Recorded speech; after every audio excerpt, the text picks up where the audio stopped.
Hi, third graders. We're back to doing Matilda. I'm so excited.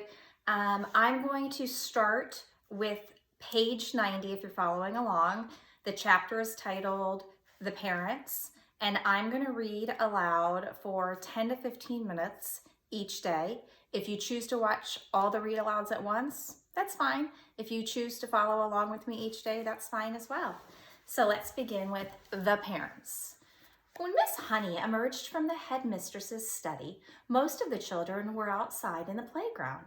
Her first move was to go around to the various teachers who taught the senior class and borrow from them a number of textbooks, books on algebra, geometry, French, English literature, and the like. Then she sought out Matilda and called her into the classroom. "There is no point," she said, "in you sitting in class doing nothing while I am teaching the rest of the form, the 2 times tables, and how to spell cat and rat and mouse. So during each lesson, I shall give you one of these textbooks to study. At the end of the lesson, you can come up to me with your questions if you have any, and I shall try to help you." How does that sound? "Thank you, Miss Honey," Matilda said. "That sounds fine." "I am sure," Miss Honey said, "that we'll be able to get you moved into a much higher form later on, but for the moment the headmistress wishes you to stay where you are." "Very well, Miss Honey," Matilda said. "Thank you so much for getting me these books."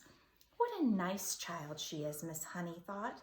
I don't care what her father said about her. She seems very quiet and gentle to me, and not a bit stuck up in spite of her brilliance. In fact, she hardly seems aware of it. So when the class reassembled, Matilda went to her desk and began to study a textbook on geometry, which Miss Honey had given her. The teacher kept half an eye on her all the time and noticed that the child very soon became deeply absorbed in the book. She never glanced up once during the entire lesson. Miss Honey, meanwhile, was making another decision. She was deciding that she would go herself and have a secret talk with Matilda's mother and father as soon as possible. She simply refused to let the matter rest where it was. The whole thing was ridiculous. She couldn't believe that the parents were totally unaware of their daughter's remarkable talents. After all, Mr. Wormwood was a successful motor car dealer, so she presumed that he was a fairly intelligent man himself. In any event, parents never underestimated the abilities of their own children. Quite the reverse. Sometimes it was well nigh impossible for a teacher to convince the proud father or mother that their beloved offspring was a complete nitwit. Miss Honey felt confident that she would have no difficulty in convincing Mr. and Mrs. Wormwood that Matilda was something very special indeed. The trouble was going to be to stop them from getting over-enthusiastic. And now Miss Honey's hopes began to expand even further. She started wondering whether permission might not be sought from the parents for her to give private tuition to Matilda after school, meaning private tutoring.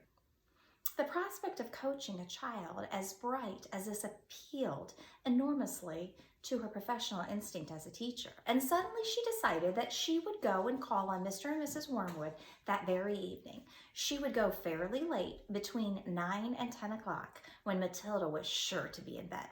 And that is precisely what she did. Having got the address from the school records, Miss Honey set out to walk from her own home to the Wormwoods' house shortly after 9. She found the house in a pleasant street where each smallish building was separated from its neighbors by a bit of garden. It was a modern brick house that could not have been cheap to buy, and the name on the gate said Cozy Nook. Nosy Cook might have been better, Miss Honey thought. She was given to playing with words in that way. She walked up the path and rang the bell, and while she stood waiting, she could hear the television blaring inside. The door was opened by a small, rattly-looking man with a thin, ratty mustache who was wearing a sports coat that had an orange and red stripe in the material. "Yes," he said, peering out at Miss Honey.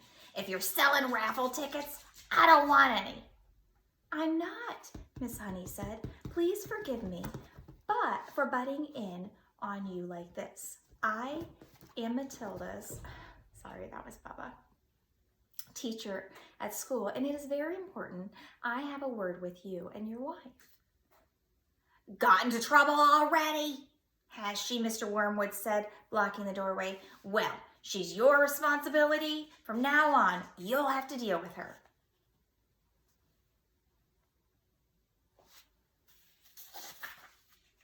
She is in no trouble at all, Miss Honey said. I have come with good news about her. Quite startling news, Mr. Wormwood. Do you think I might come in for a few moments and talk to you about Matilda? We are right in the middle of watching one of our favorite programs, Mr. Wormwood said. This is most inconvenient. Why don't you come back some other time? Miss Honey began to lose patience. Mr. Wormwood, she said, if you think some rotten TV program is more important than your daughter's future, then you ought not to be a parent. Why don't you switch the darn thing off and listen to me? Wow, Miss Honey. That shook Mr. Wormwood. He was not used to being spoken to in this way. He peered carefully at the slim, frail woman who stood so resolutely out on the porch. Oh, very well then, he snapped. Come on in and let's get it over with. Miss Honey stepped briskly inside. Mrs. Wormwood isn't going to thank you for this, the man said as he led her into the sitting room where a large platinum blonde, that means really, really blonde hair, woman was gazing at the TV screen. Who is it? The woman said, not looking around. Some school teacher, Mr. Wormwood said. She says she's got to talk to us about Matilda. He crossed at the TV set and turned down the sound, but left the picture on the screen. Don't do that, Harry, Mrs. Wormwood cried out. Willard is just about to propose to Angelica. You can still watch it while we're talking, Mr. Wormwood said. This is Matilda's teacher. She says she's got some sort of news to give us. My name is Jennifer Honey, Miss Honey said. How do you do, Mrs. Wormwood? Mrs. Wormwood glared at her and said, What's the trouble then? Nobody invited Miss Honey to sit down, so she chose a chair and sat down anyway. This, she said, was your daughter's first day at school. We know that, Mrs. Wormwood said, ratty about missing her program. Is that all you came to tell us? There's Mrs. Wormwood. Miss Honey stared hard into the other woman's wet gray eyes, and she allowed the silence to hang in the air until Mrs. Wormwood became uncomfortable. Do you wish me to explain why I came? She said. Get on with it, then, Mrs. Wormwood said. I'm sure you know, Miss Honey said, that children in the bottom class at school are not expected to be able to read or spell or juggle with numbers when they first arrive. 5-year-olds cannot do that, but Matilda can do all of that. And if I am to believe her, I wouldn't, Mrs. Wormwood said. She was still ratty at losing the sound on the TV. Was she lying then, Miss Honey said, when she told me that nobody taught her to multiply or to read? Did either of you teach her? Teach her what, Mrs. Wormwood said. To read books, Mrs. Honey said. Perhaps you did teach her. Perhaps she was lying. Perhaps you have shelves full of books all over the house. I wouldn't know. Perhaps you are both great readers. Of course we read, Mr. Wormwood said. Don't be so daft. I read The Autocar and The Motor from cover to cover every week. This child has already read an astonishing number of books, Miss Honey said. I was simply trying to find out if she came from a family that loved good literature. We don't hold with book reading, Mr. Wormwood said. You can't make a living from sitting on your fanny. That means hiney. And reading storybooks. We don't keep them in this house. I see, Miss Honey said. Well, all I came to tell you was that Matilda has a brilliant mind, but I expect you already knew that. Of course I knew she could read, the mother said. She spends her life up in a room buried in some silly book. But does it not intrigue you, Mrs. Honey said, that a little 5-year-old child is reading long adult novels by Dickens and Hemingway? Doesn't that make you jump up and down with excitement? Not particularly. The mother said, I'm not in favor of blue-stocking girls. A girl should think about making herself look attractive so she can get a good husband later on. Looks isn't more important than books, Miss Hunky. My name is Miss Honey. My name is Honey, Miss Honey said.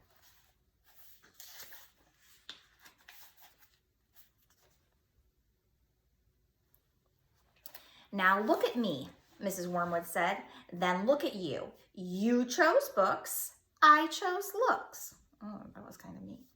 Miss Honey looked at the plain, plump person with the smug suit-putting face who was sitting across the room. What did you say? She asked. I said you chose books and I chose looks, Mrs. Wormwood said. And who's finished up with being better off? Me, of course. I'm sitting pretty in a nice house with a successful businessman, and you're left slaving away teaching a lot of nasty little children the ABC.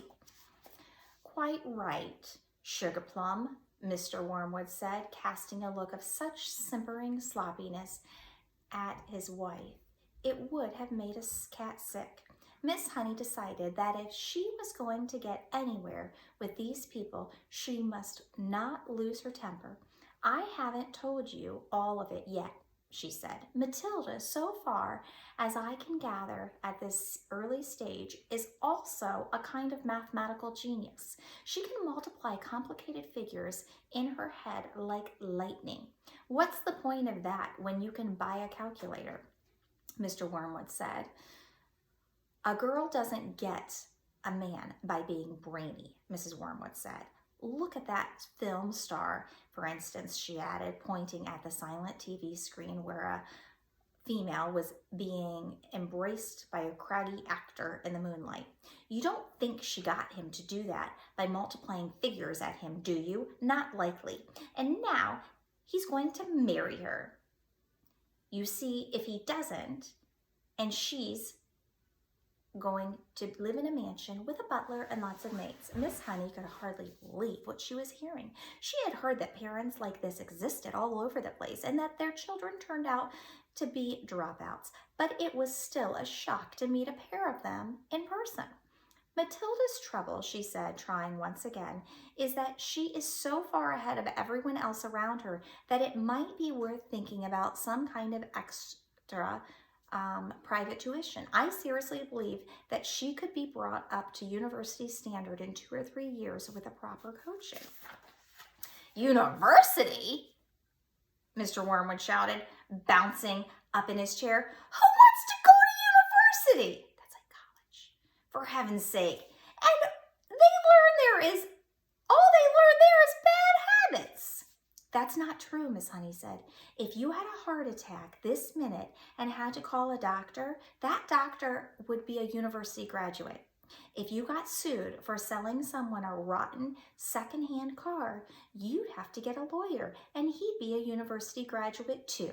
Do not despise clever people, Mr. Wormwood, but I can see we're not going to agree. I'm sorry I burst in on you like this. Miss Honey rose from her chair and walked out of the room. Mr. Wormwood followed her to the front door and said, Good of you to come, Miss Hawks, or is it Miss Harris? It's neither, Miss Honey said, but let it go. And she went away.